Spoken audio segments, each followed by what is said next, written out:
Nah, bedanya adalah entitlement itu jangan sampai saya sebagai orang yang melayani merasa saya wajib dilayani. Jadi perspektifnya berbeda gitu. Orang-orang yang dilayani itu perlu belajar, dan saya sebagai pendeta saya perlu mengajar jemaat untuk menghormati orang-orang yang melayani.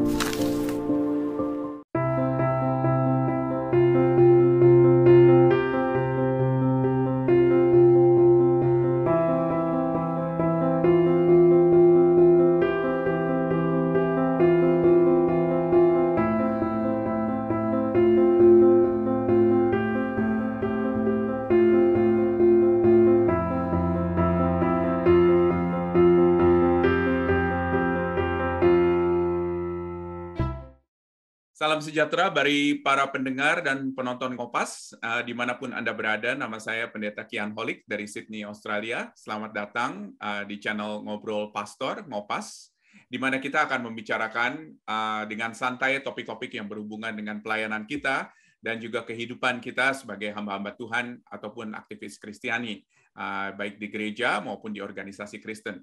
Nah, sebelum kita melanjutkan, jangan lupa untuk subscribe channel ini dan nyalakan loncengnya di YouTube supaya apabila ada video-video yang baru yang kita upload, Anda bisa langsung dapat mengetahuinya atau akses kepada video itu.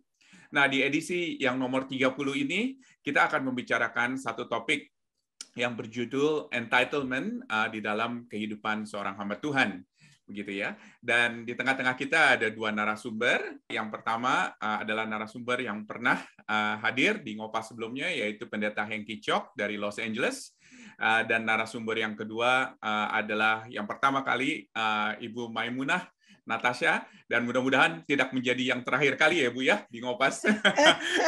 Dan selamat datang Bu, Ibu Maimunah dari Jakarta, dan kita apresiasi sekali buat waktu daripada Pak Hengki dan Ibu Maimunah. Mungkin bisa memperkenalkan diri secara singkat terlebih dahulu, mungkin dari Pak Hengki dan kemudian ke Ibu Maimunah. Silakan Pak Hengki. Ya, terima kasih Pak Kian, dan terima kasih juga kesempatan untuk bisa mengisi acara Ngopas ini ya. Senang bisa bersama-sama dengan Ibu Maimunah hari ini ya. Dan nama saya Hengki, saya adalah melayani bersama dengan Sola Gratia Ministry. Kami punya pelayanan melakukan belajar Alkitab secara online yang kami lakukan secara sebulan sekali melalui Zoom. Baik, terima kasih banyak. Dan Pak Hengki basisnya di Los Angeles. Terima kasih. Sekali. Sekarang kita ke Ibu Maimunah. Ibu Maimunah, silakan Bu, perkenalkan diri Bu, pelayanannya dan juga ya latar belakang. Silakan. Saya ini seorang nenek, seorang buyut. Ya, usia sudah 80. Sebenarnya saya hanya ada di sini karena anugerah Tuhan. Saya dipercayakan masih melayani gitu ya, karena udah 80 ya. Jadi kalau dikatakan nanti akan ketemu di Ngopas yang akan datang, itu tergantung gitu loh. Tergantung apakah waktu itu saya masih ada napas gitu ya, karena sekarang udah uzur kali. Saya itu membantu melayani di satu organisasi, satu lembaga Kristen yang memberikan bimbingan atau training kepada pemimpin-pemimpin Kristen untuk melakukan apa yang dimisikan oleh Injil, oleh Alkitab. Luar biasa. Terima kasih banyak, Bu. Dan puji Tuhan, kita akan pasti belajar banyak juga dari Ibu Maimunah nih, karena pengalamannya juga pasti banyak. Saya cuma nenek, mama ya. Jadi pada saat ini kita akan membicarakan satu topik yang berjudul entitlement di dalam kehidupan hamba Tuhan. Nah, mungkin kita akan unpack dulu pertama-tama apa yang dimaksud dengan entitlement tersebut. Dan kelihatannya Pak Hengki sudah excited sekali nih untuk men-unpack kurang lebih apa yang ada di kepalanya mengenai entitlement ini. Silakan Pak Hengki. Oke, terima kasih sekali. Mungkin secara singkat kita bisa katakan begini ya, entitlement itu berkaitan dengan rasa bahwa saya itu layak, saya itu pantas, saya berhak, ya wajar bagi saya untuk mendapatkan apa yang menurut saya itu saya pantas untuk dapatkan, ya. Jadi berhubungan dengan sesuatu yang barangkali kita lakukan atau berhubungan barangkali dengan sesuatu yang merupakan latar belakang kita, ya. Saya yang barangkali kalau kita bicara dalam konteks gerejawi, saya yang memulai gereja ini 40-50 tahun yang lalu, ya. Saya berhak untuk dihormati. Wajar dong kalau nama saya dipakai sebagai nama dari salah satu ruangan misalnya, ya. Entitlement ini dalam bahasa Inggrisnya konotasinya agak sedikit negatif, ya. Berlainan dengan hak, rights, ya. Entitlement itu konotasinya memang nggak bilang selalu bagus gitu, ya. Tetapi kita juga perlu membedakan bahwa dalam hal-hal tertentu orang itu punya hak, ya kan? Orang yang melayani memang kan perlu dihormati, kan?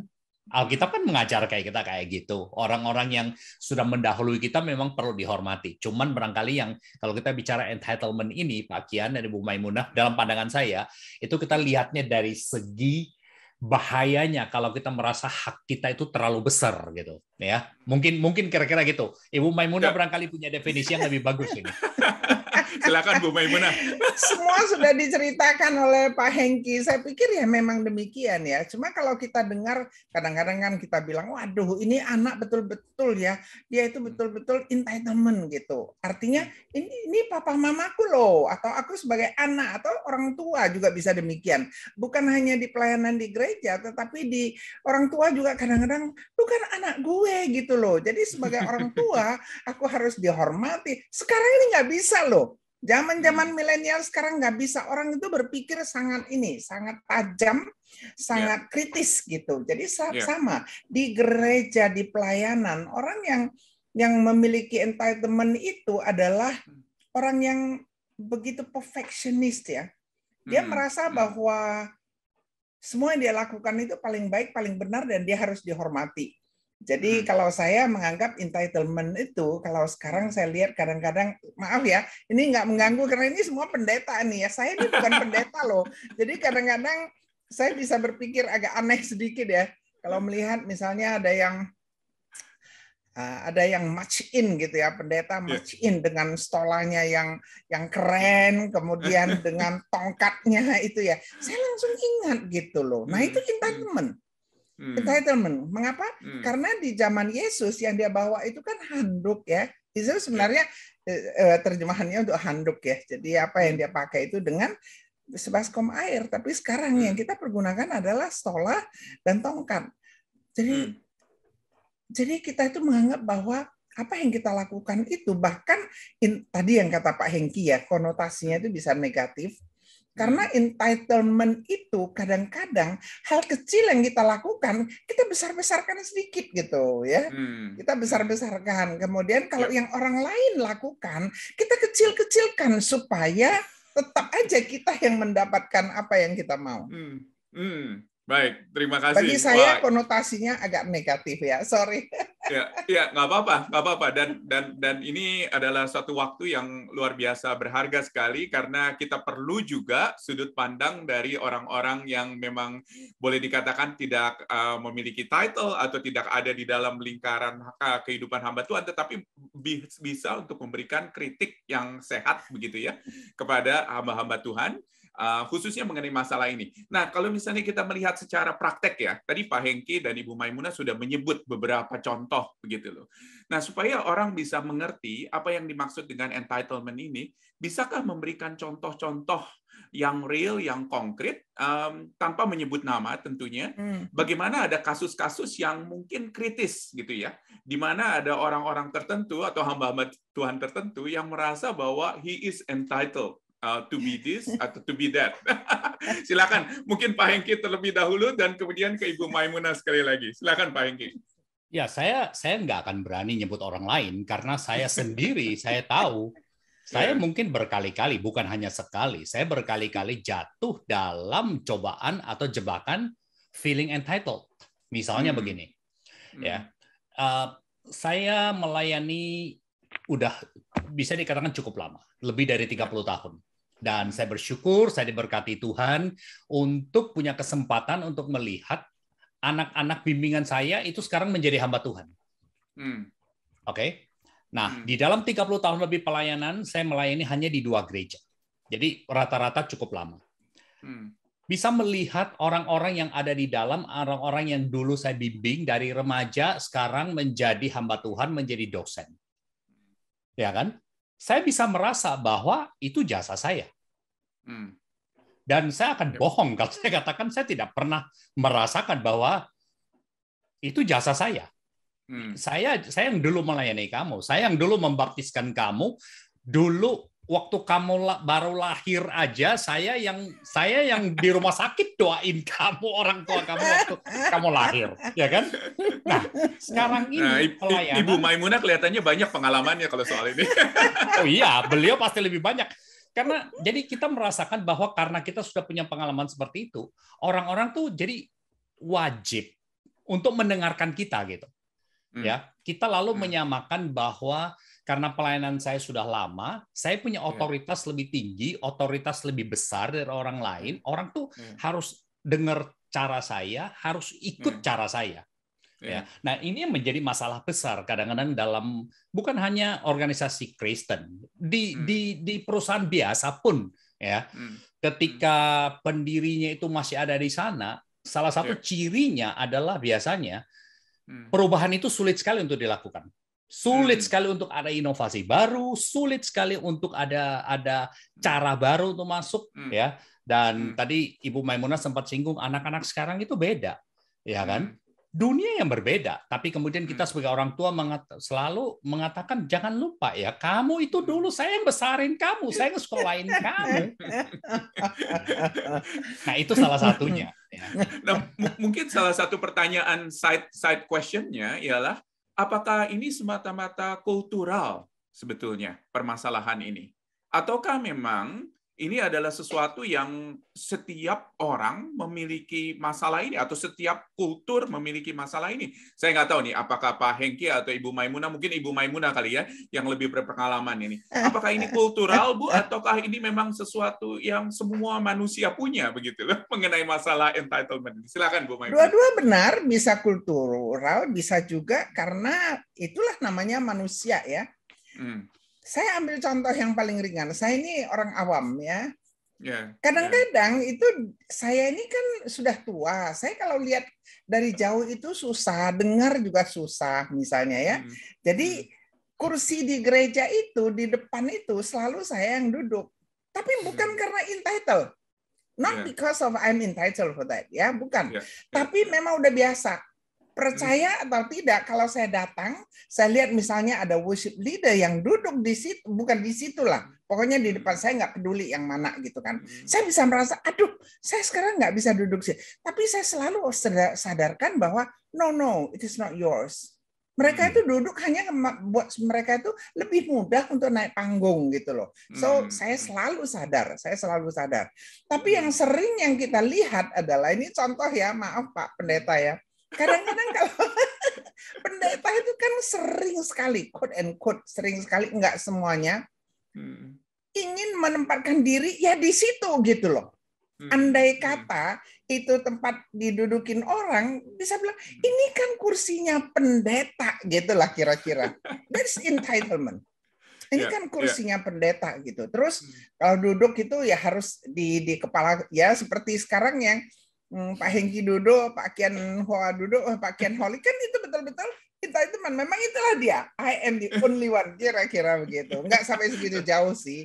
Tapi apakah benar kalau kita telah melakukan sesuatu yang bagi kita itu besar, berat, kemudian tidak diakui, apakah kita bisa merasakan kita itu ditinggalkan?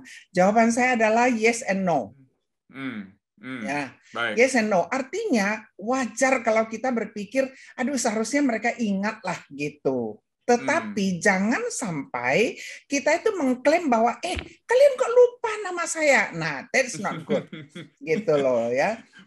Jadi bagi saya adalah menghormati, memberikan ruang untuk seseorang merasa bukan bangga saja, tetapi bahwa ya, apa yang saya sudah lakukan ini berguna dan telah membantu dan sebagainya. Wajar kalau kita itu menghormati. Jadi kalau saya ambil posisi, andai kata orang lain yang melakukannya, saya akan sangat menghormati. I appreciate that gitu. Tapi kalau saya yang melakukan, saya coba diri saya, jangan kamu berpikir itu kamu yang kamu harus menerima penghormatan. Itu maksud saya. Baik, wah luar biasa. Dari pengalaman saja kita bisa belajar begitu ya, bagaimana hal ini diterapkan di dalam kehidupan gereja sehari-hari, dan mungkin sekarang pertanyaannya adalah apakah ini begitu penting kita harus bicarakan? Karena apakah kita pernah melihat begitu loh bahwa masalah entitlement ini mungkin bisa berakibat fatal di dalam sebuah kehidupan gereja? Yes. Nah mungkin pengalaman nih dari Pak Hengki dengan Ibu Maimunah, kita akan kembali ke Pak Hengki terlebih dahulu. Pak Hengki, apakah Pak Hengki pernah melihat bahwa masalah ini sampai pada akhirnya didrag sedemikian rupa dan pada akhirnya menjadi sesuatu yang fatal? Iya. Kembali saya mengatakan itu dari pengalaman saya secara pribadi. Saya sangat menyadari jebakan atau pencobaan bagi saya. Salah satu yang paling besar adalah sense of entitled, ya, karena saya sudah melayani lama, karena adanya hasil pelayanan segala, ya. Dan itu pengaruhnya bukan hanya pada diri sendiri.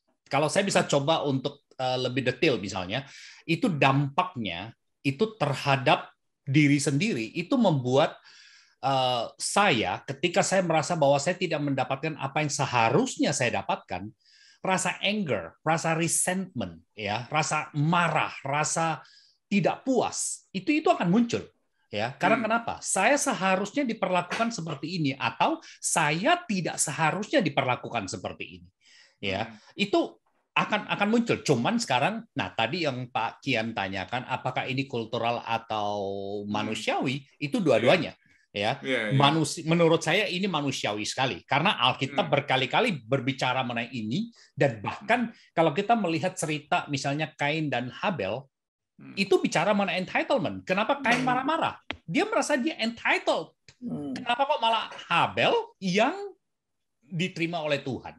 Ya kan? Bahkan kalau kita mau tarik, dan saya pernah baca salah satu komentar di sini, salah satu hal yang membuat Hawa tergoda untuk jatuh dalam dosa, itu adalah karena mereka merasa tidak diperlakukan adil oleh Tuhan.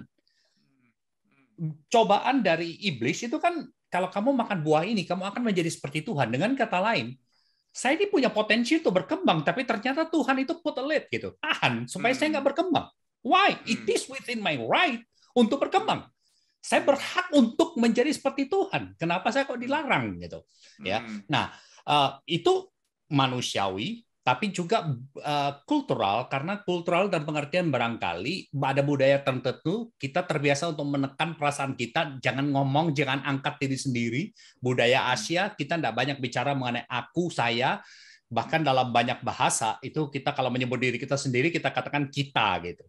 Ya kan, berusaha untuk involve, melibatkan semua orang. Jadi ada budayanya. Jadi dalam budaya tertentu kadang-kadang itu bisa lebih nyata. Ada dalam budaya yang tertentu itu lebih ditekan. Tetapi masalahnya ke dalam diri sendiri adalah itu bisa mengakibatkan rasa marah, rasa tidak puas, ada rasa sulit untuk mengucap syukur. Ya, bahkan saya pernah baca ada yang mengatakan bahwa entitlement itu adalah musuh, adalah lawan dari gratitude, rasa syukur, dan memang betul. Ya, kalau saya rasa tidak puas misalnya, lama-lama itu kan terpendam. Nah, kita ini pendeta kan pintar untuk ngomong rohani. Di luar kita bisa ngomong rohani, tapi dalam hati kan siapa lo, gitu. Saya tuh baca Alkitab lebih banyak dari kamu. Siapa kamu? Saya tuh. Nah, di satu sisi itu. Nah, terhadap gereja, dampaknya, atau organisasi Kristen, dampaknya itu bisa dalam berbagai hal, tergantung berapa terlibatnya saya dalam organisasi itu. Ya, bisa saja dampaknya misalnya, dan ini yang paling sering muncul adalah organisasi itu menjadi sulit untuk berkembang, untuk mengikuti zaman, karena semuanya tuh mesti ngikuti maunya saya. Takut ini si pendeta tua ini udah lama di sini nih. Dia yang mulai gereja ini. Dari dulu gereja kalau nyanyi ya pakai buku nyanyian, gitu. Begitu nggak pakai buku nyanyian, itu dia merasa kayak apa kok? Seperti warisannya dia, legasinya dia itu mau dihapus, gitu. gereja jadinya sulit untuk berkembang, dan saya kira itu salah satu faktor. Ya, ini tentu saja secara sangat luas sekali saja ya. Ini bukan betul-betul detail. Salah satu faktor yang saya kira membuat banyak gereja itu sulit untuk menjangkau orang baru dan banyak sulit untuk menjangkau anak-anak muda. Ya. Lihat aja dalam banyak gereja, orang-orang yang sudah lama di situ, orang baru kalau datang itu dia harus menyesuaikan diri dengan apa yang sudah ada dalam gereja itu. Betul. Padahal menurut saya gereja itu adalah organisme, itu harus terus berubah. Gereja itu nggak boleh kaku. Gereja harus terus berubah, walaupun message-nya, apa yang dikhotbahkan, apa yang disampaikan itu nggak boleh berubah, tapi caranya boleh berubah. Ya kan? Seperti sekarang ini banyak gereja mengatakan, oh kita nggak sabar nih, mau nunggu kembali seperti dulu bisa ibadah secara tatap muka. Ya bagus, Saya sendiri merindukan itu. Tetapi pertanyaan saya adalah, bukankah sekarang ini kesempatan pelayanan digital ini merupakan satu pelayanan bagi kita untuk menjangkau dunia yang lebih luas? Ya, siapa tahu ini adalah merupakan dunia yang terakhir yang perlu dijangkau sebelum Tuhan Yesus datang. Amin, amin. Betul. Nah, Ibu Maimunah udah setuju nih kelihatannya nih. Cuma Bu, yang saya kepingin tanyakan juga ya, dari pengalaman Ibu kaya sekali pasti pengalamannya. Kita kepingin tahu gitu loh, ada nggak sih waktu-waktu di mana sense of entitlement itu pada akhirnya berakibat fatal kepada sebuah gereja? Karena gereja itu mungkin menjadi kaku seperti yang tadi Pak Hengki katakan, dan pada akhirnya tidak berkembang dan tidak bisa menerima generasi yang berikutnya untuk cater mereka, untuk membangun mereka. Apakah ada pengalaman yang Ibu pernah alami dalam hal ini? Saya berikan 2 contoh. Ya. Satu contoh di satu negara, saya nggak mau sebutkan namanya. Saya dulu pernah ikut melayani di organisasi dunia. Jadi saya banyak pengalaman di negara-negara, gereja-gereja di negara-negara ya. Ada salah satu negara, ini bishopnya itu sudah tua sekali. Kemudian ikut pemilihan lagi karena di sana nggak ada batasnya. Nggak ada batas berapa tahun, berapa kali. Kalah dia kalah. Dia kalah, tetapi dia tidak mau turun dan dia tidak mau keluar dari itu kantor. Itu kantor dia kunci, dia tidak izinkan bishop terpilih masuk ke kantor itu. Saya pada waktu itu kebetulan saya di World Methodist, saya nggak mau cerita ya. Jadi kemudian ini ada orang datang kepada saya. Mam, dia bilang, tolong bicarakan. Saya bilang, gimana ya bicarakan? Tolong bicarakan. Dia harus let go, dia bilang. Dia harus let go, karena ini akan mempengaruhi seluruh jajaran. Itu satu pengalaman. Itu betul-betul yang dikatakan racun itu, entitlement itu adalah poison, itu begitu. Satu lagi ceritanya, ini juga di satu negara ya. Di satu ini beda negara. Jadi ada satu pendeta sudah mungkin udah 40 sekian tahun, pinter, hebat, dan semua orang mengatakan bahwa dia itu pasti akan terpilih menjadi bishop. Kira-kira begitu. Pada waktu pemilihan tidak terpilih karena ini pemilihannya ribut sehingga mereka mempergunakan satu cara antar bishop dan sebagainya. Kemudian nggak terpilih lah. Pada waktu dipilih di plenary, dia tidak terpilih. Ya marahnya bukan main, karena itu termnya itu 5 tahun. Selama 5 tahun itu dia marah terus, dia sakit hati terus. Bahkan pada pemilihan itu dia datang ke saya, dia bilang, Mami, bagaimana ini katanya? Ini sangat tidak fair. Seharusnya saya yang jadi bishop. Saya katakan, kamu masih muda, kamu masih punya waktu. Saya bilang, kan yang memilih kalian. Saya ini kan bukan pendeta. Yang memilih kan para pendeta. Jadi maksud saya itu, kalau kamu tidak terpilih, mari sportif, turun. Lakukan yang lebih baik supaya next term you lebih dipilih gitu. Tapi nggak bisa dengan ribut selama 5 tahun dan terakhir dia tidak terpilih lagi. Coba kasihan apa tidak? Jadi dia setiap hari dia bisa kirim firman Tuhan yang segala macam lah, yang bagaimana kalau dizolomi, bagaimana, dan itu merusak semuanya karena orang yang di bawah dia takut.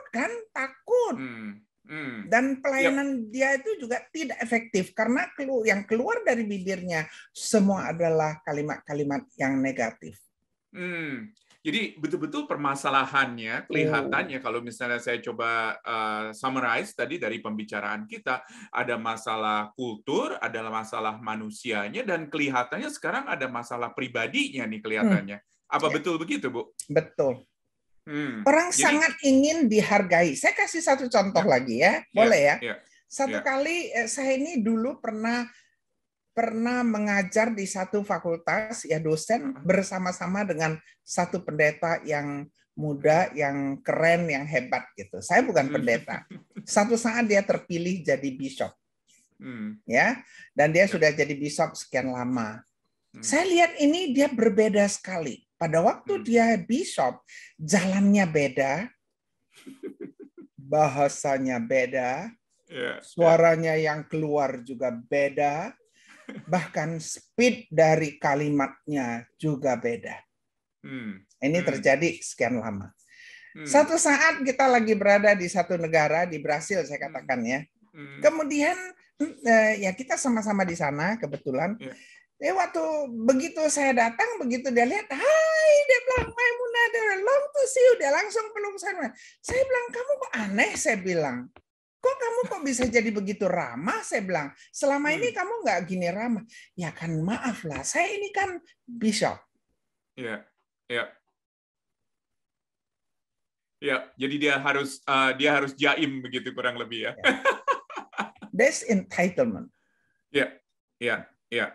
Dan sekali lagi permasalahan ini begitu kompleks sekali ya. Tadi kita bicara mengenai latar belakang daripada permasalahan ini, latar belakang kultur, latar belakang manusianya, latar belakang pribadinya.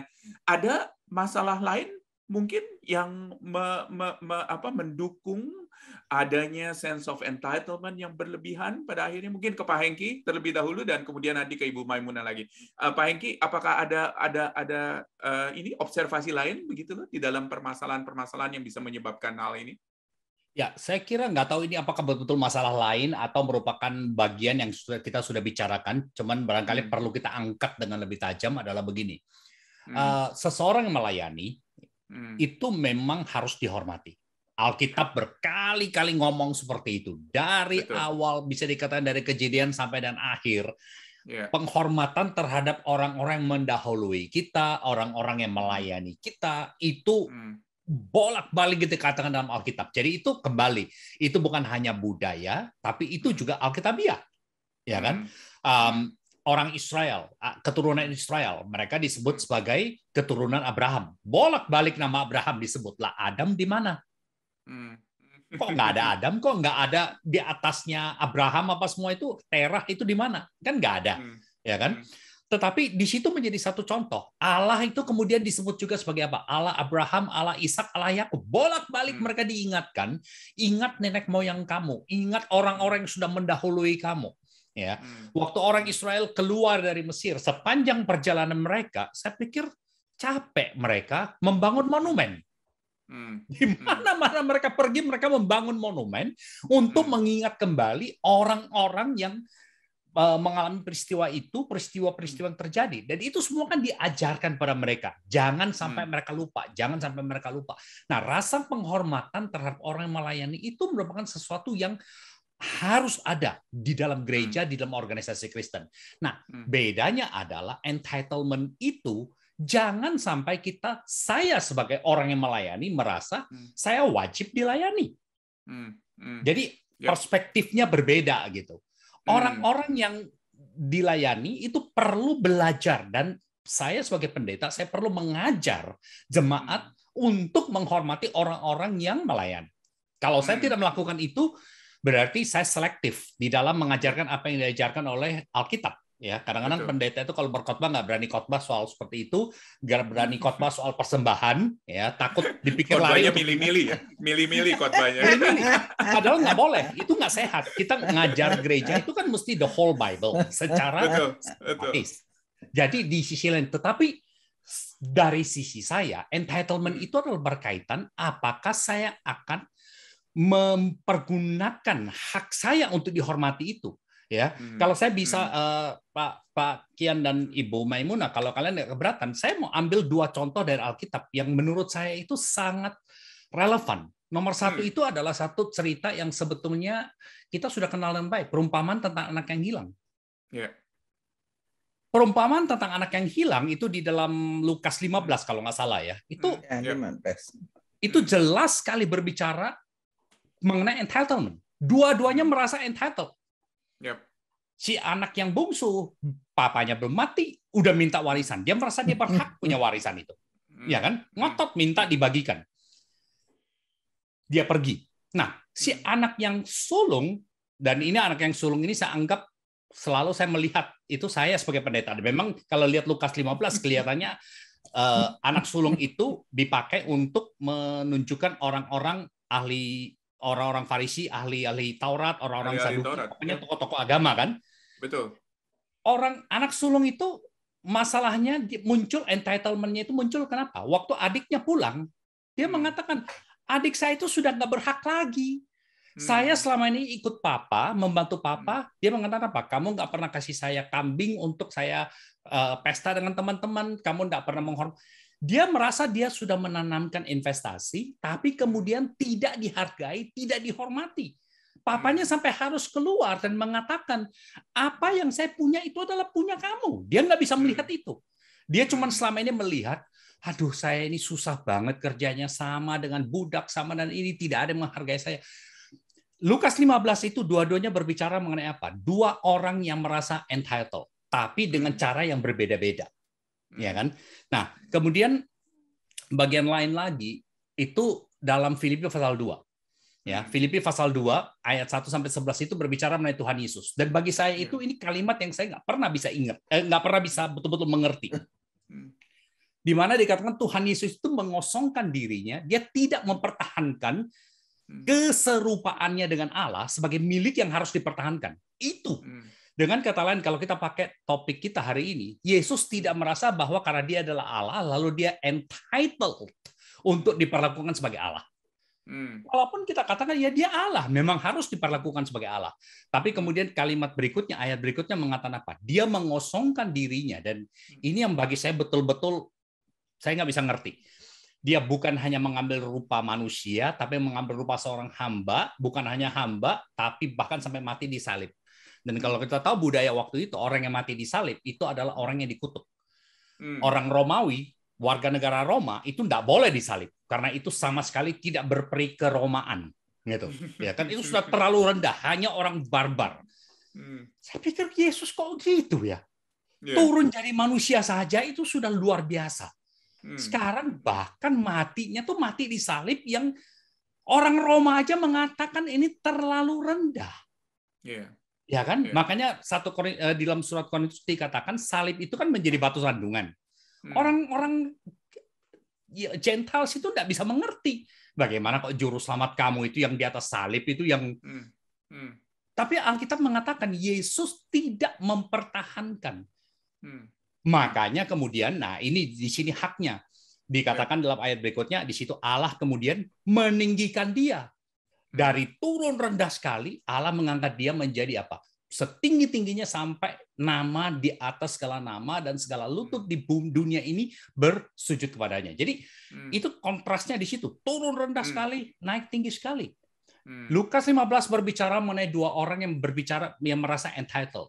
Yesus mengatakan saya berhak, but dia tidak mempertahankan diri. Itu bagi saya. Ya.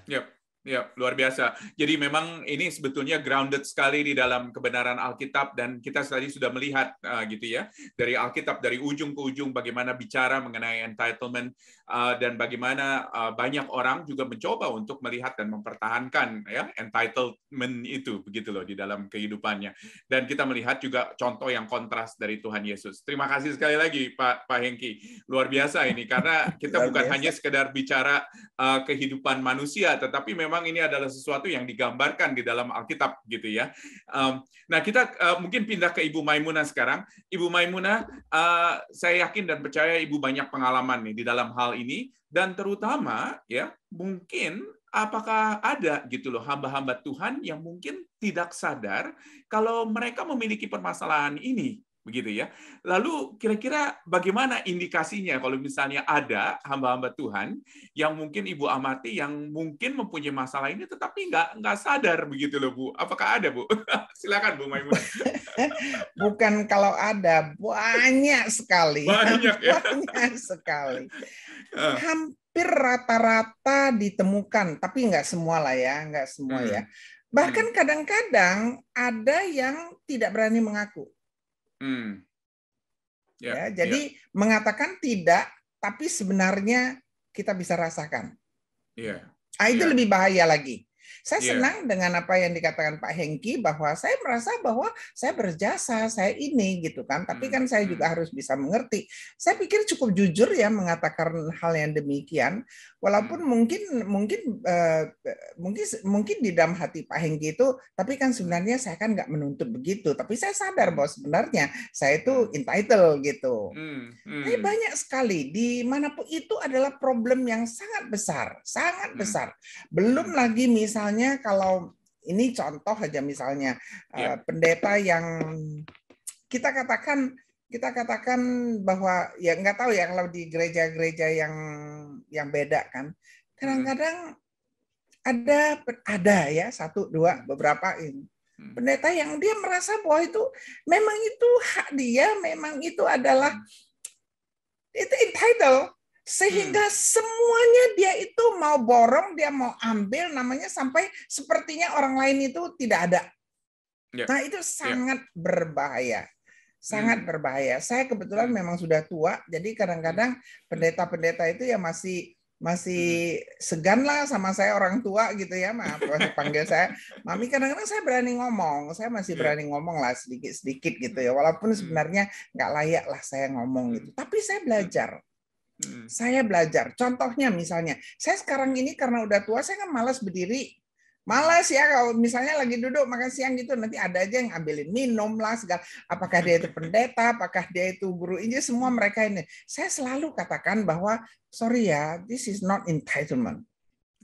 Tapi karena saya udah tua, saya malas berdiri. Jadi biar kalian aja lah yang muda-muda. Jadi saya mau mereka tahu bahwa bahwa saya menerima itu bukan karena I'm entitled, karena saya hebat, tapi saya mau mereka itu mengerti bahwa karena I have my weaknesses, bahwa saya tidak bisa banyak bergerak misalnya gitu ya. Dan mereka lucu-lucu aja, mereka oke-oke aja gitu. Tapi saya pikir ini problem yang besar karena banyak sekali ya, susah ya, susah. Pendeta itu kalau sudah ini, mereka itu bahkan tutup mata nggak mau belajar. Karena mereka takut dikatakan mereka itu gimana ya? Mereka itu tidak pandai, tidak intelek, tidak knowledgeable, and so forth. Mereka itu kepingin, tetapi mereka berdiri kayak yang sombong kali karena mereka pikir aku udah S3, aku S2 gitu loh. Nah itu kita rasakan sekali. Karena sense of entitlement-nya itu dipikirkan adalah sudah didapati gitu ya, dari gelar atau mungkin juga dari pengalaman atau mungkin juga dari bagaimana dia sudah bisa menggembalai sekian ribu orang atau sekian ratus orang gitu ya. Jadi dipikir itulah dia pencapaiannya ya. Ada yang mengatakan kepada saya misalnya begini, Ibu tahu nggak, saya ini sudah 27 tahun jadi pendeta. Oh sorry, kok jadi kenanya ke Pak Hengki. I don't mean it. Saya itu sudah 27 tahun jadi pendeta gitu ya. Gini. Saya kadang-kadang bertanya. Lebih berpengalaman, dia 30 tahun. Iya kan. Tapi pertanyaan saya kadang-kadang, so what gitu. So what? Atau ada yang mengatakan, saya mau belajar apa lagi? Saya ini sudah 26 tahun ngajar di perguruan tinggi. Nggak pernah ada orang yang berani mengoreksi saya. Who are you? Kan kira-kira begitu kan? Makanya saya katakan di dunia ini yang paling susah menerima masukan adalah yang satu adalah pendeta, yang dua adalah dosen. Luar biasa ya. Dan dua posisi ini sebetulnya adalah posisi yang Tuhan panggil, yang Tuhan telah tentukan untuk justru belajar dari siapa Yes. Tuhan yang dilayani, Ya, dari betul. Tuhan Yesus yang dilayani. Dan luar biasa, tadi kita sudah belajar dari Pak Hengki juga menjelaskan dari Filipi 2, Tapi apa saya yang stop dilakukan dulu oleh ya, Tuhan Yesus sebelum sendiri. saya ini ya. Tapi banyak pendeta sekarang ini juga yang sangat rendah hati. Cuma saya nggak tahu apakah memang rendah hatinya itu genuine or not, itu saya kan nggak bisa tahu ya. Tapi kalau kita Betul. udah lama, kita bisa tahu. Sorry, silakan. Ya. Terima kasih.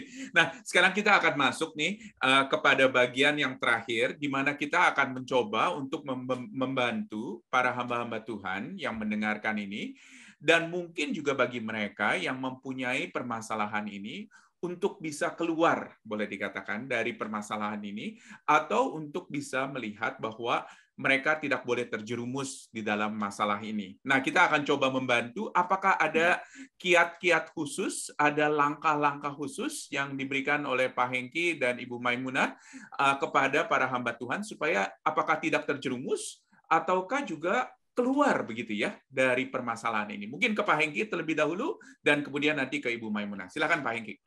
Oke, saya tidak berani mengatakan bahwa saya mengajar orang lain karena bisa saja yang merasa diri entitled itu hanya saya, sementara orang lain yang nggak ada masalah, ya. Itu mungkin cuma masalah saya, pergumulan saya secara pribadi, ya.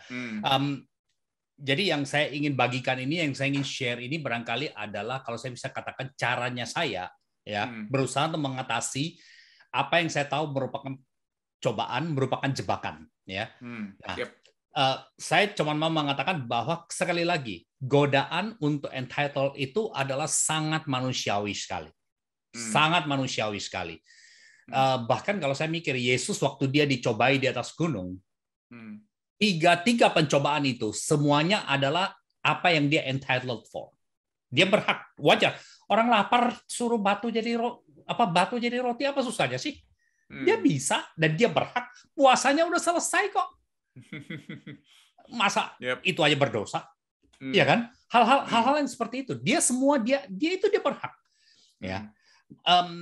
Paulus dalam 1 Korintus pasal 9 ini bagian yang barangkali paling menarik ya, karena kalau mau dikatakan Paulus di situ betul-betul konfrontir orang-orang yang gereja yang dia dirikan, jemaat yang dia layani, tapi yang sekarang ini kurang ajar sama dia. Kalau dikatakan gitu kan, pasal 9 dia kan dia ngomong sesuatu yang dia nggak pernah ngomong di tempat yang lain, ya kan? Dia ngomong pada dasarnya adalah saya melayani. Apakah saya tidak berhak untuk mendapatkan buah, menikmati buah dari pelayanan saya, kan gitu? Ya, dia bicara mengenai lembu yang mengirik, berbicara mengenai orang yang melayani, berhak untuk mendapatkan. Tidak ada prajurit yang pergi berperang dengan biayanya sendiri dan seterusnya. Ya, itu setengah dari 1 Korintus pasal 9 itu pada dasarnya dia mengatakan saya berhak untuk mendapatkan itu. Tapi mulai dari kalau nggak salah tuh ayat yang ke-12 kalau nggak salah. Paulus mengatakan, tapi kami tidak menggunakan hak itu. Dia berhak, sama seperti Yesus. Dia berhak untuk diperlakukan sebagai Allah, tapi dia turun sebagai manusia. Dan Paulus juga mengatakan seperti itu. Dia berhak, tapi dia tidak mempergunakan hak itu. Mengapa? Saya kira bagi saya, ya, itu membutuhkan disiplin rohani. Membutuhkan disiplin rohani dalam pengertian begini, menyadari bahwa saya ini dipanggil melayani. Saya dipanggil disebut sebagai hamba Tuhan. Dengan kata lain, saya ini kalau bisa melayani, saya ini berutang sama Tuhan. Oke, itu yang saya pikirkan gini. Ketika saya melayani seseorang dan kemudian ada hasilnya, itu bukan karena saya. Orang ini percaya Tuhan, orang ini bertumbuh bukan karena saya. Orang ini bertumbuh karena kenapa? Tuhan yang memakai saya.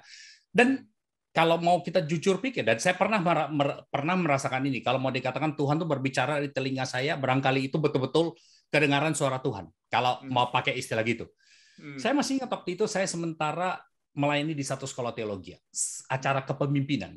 Saya nggak tahu berapa banyak yang hadir. Saya berdoa dan tentu saja sebagai seorang pendeta, saya berdoa dengan rohani sekali.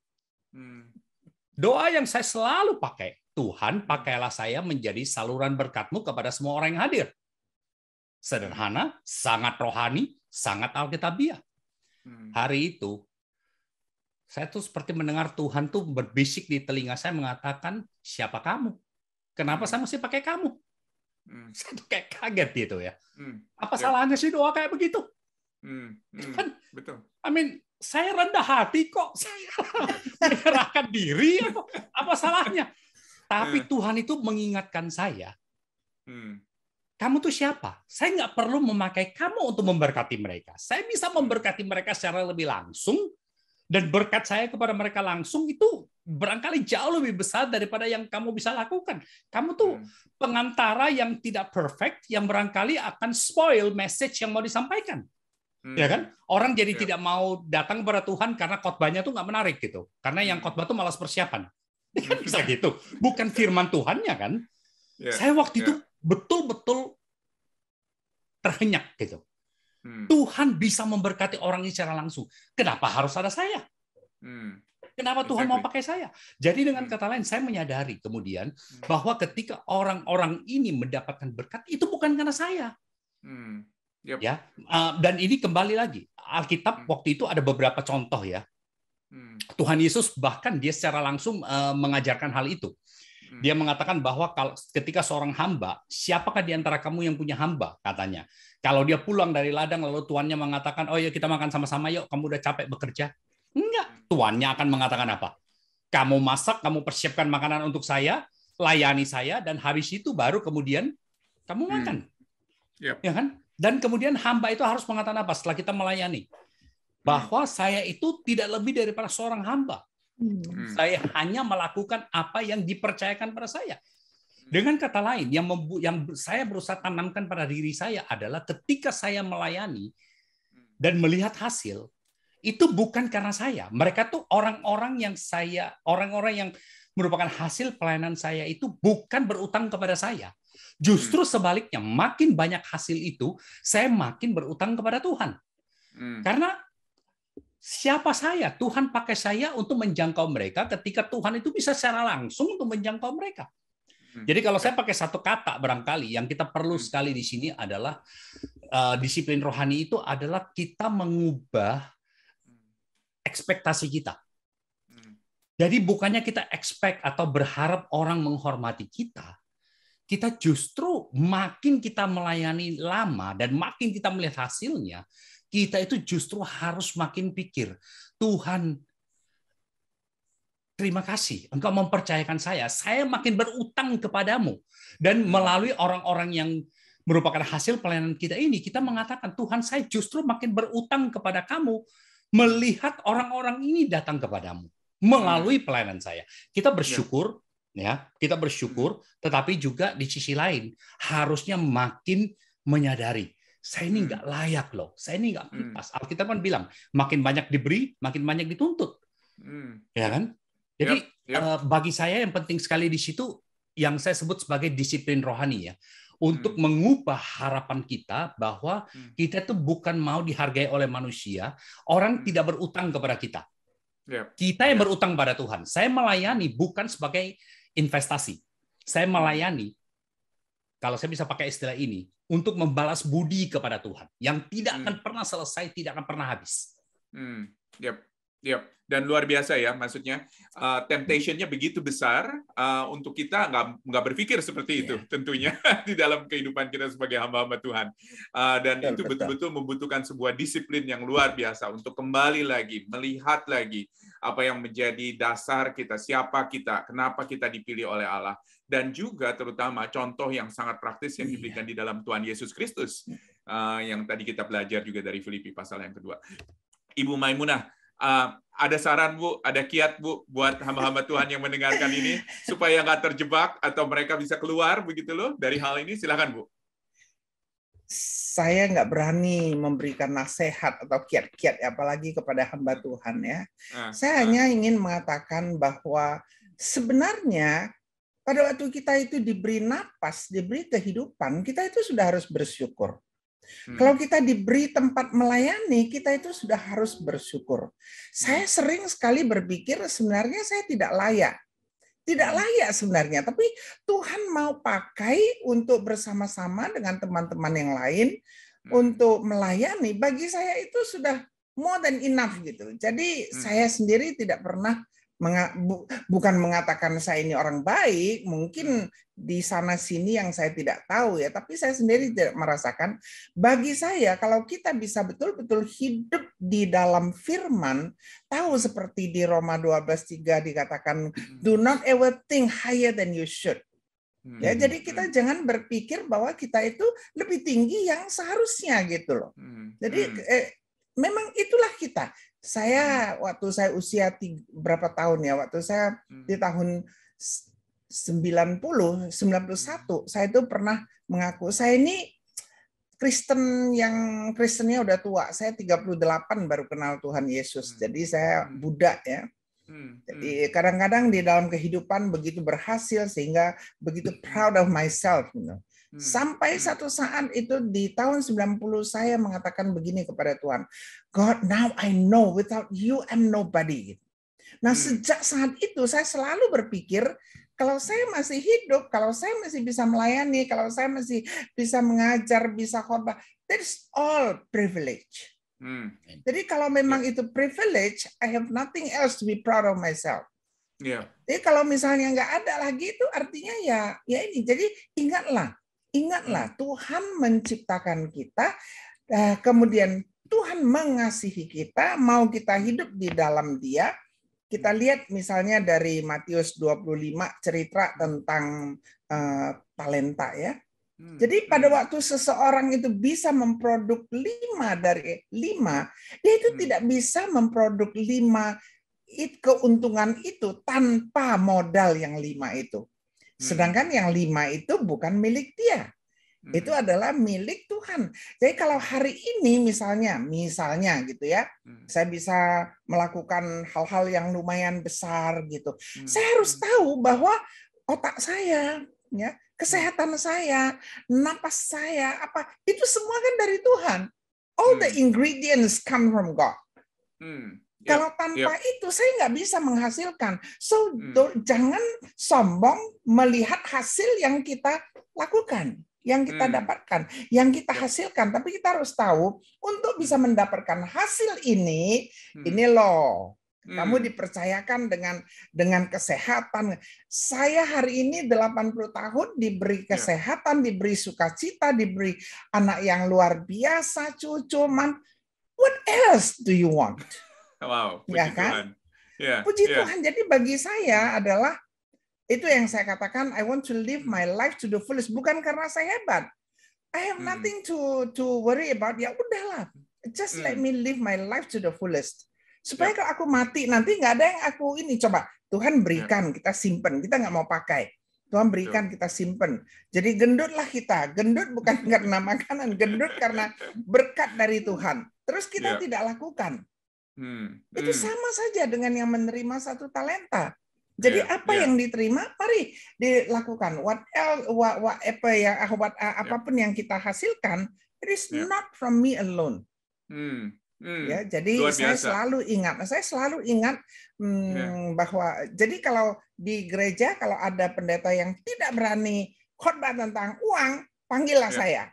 Biar gua cukurin orang itu. Luar biasa. Kalau kita bisa kasih summary semuanya ini adalah bagaimana kita menempatkan diri kita kelihatannya ya. Jadi maksudnya siapa kita? Kita manusia. Kita manusia yang berdosa. Kita manusia yang nggak layak, tetapi Tuhan selamatkan kita. Dan yang luar biasa ialah Tuhan pakai kita menjadi hamba-hambanya. Itu adalah sesuatu yang luar biasa. Jadi ketika kita tahu diri, kita tahu menempatkan diri kita adalah kita sebagai manusia dan bukan sebagai Tuhan, maka kelihatannya mungkin sense of entitlement ini juga akan berubah. Jadi bukan kita yang entitled, semuanya ini adalah Tuhan sebetulnya yang entitled dari semua yang kita lakukan, gitu ya. Wah, luar biasa. Terima kasih banyak nih Pak Hengki dan Ibu Maimunah buat waktunya. Kita sudah bicara banyak sekali mengenai hal ini. Tentunya ini nggak berakhir di sini karena perlu sebuah refleksi. Perlu sebuah introspeksi juga ke dalam diri ya, siapa saya begitu loh, dan bagaimana saya bisa hidup sebagai seorang hamba Tuhan untuk melayani Tuhan. Ya, puji Tuhan. Sekali lagi terima kasih buat waktunya. Dan kita harap teman-teman yang mendengarkan bisa betul-betul mendapatkan berkat dari pembicaraan kita, dan biarlah kiranya di dalam pelayanan kita Tuhan yang boleh dimuliakan. Minta dengan hormat Ibu Natasha, Ibu Maimunah Natasha untuk berdoa bagi kita dan boleh menutup sesi kita ini. Terima kasih banyak, Bu. Silakan. Baik, terima kasih untuk privilege ini. Mari kita berdoa. Bapa di dalam surga, terima kasih untuk privilege yang Kau berikan kepada kami, boleh men-sharingkan apa yang Kau ajarkan di dalam hidup kami bagi siapa saja yang mendengarkan atau menonton podcast ini. Tuhan, tolong kami, berikan kami hati yang mengerti bahwa kami ini sebenarnya bukan siapa-siapa, tetapi Tuhan telah angkat kami menjadi anak Tuhan, menjadi sahabat Tuhan, menjadi saudara Tuhan, dan diberikan begitu banyak berkat, privilege untuk boleh melakukan apa yang menyenangkan Tuhan. Tuhan, kami tahu kami adalah manusia biasa, di sana-sini banyak kekurangan, di sana-sini pikiran kami suka menyelonong, kami itu sering sekali kami mau menyalahkan iblis, bahwa kami sering sekali digoda oleh iblis, temptation sering masuk ke dalam hidup kami, tapi ajarkan kami Tuhan, bahwa sebenarnya bukan temptation itu yang masuk kepada kami, tapi kami sendiri yang tempt ourselves.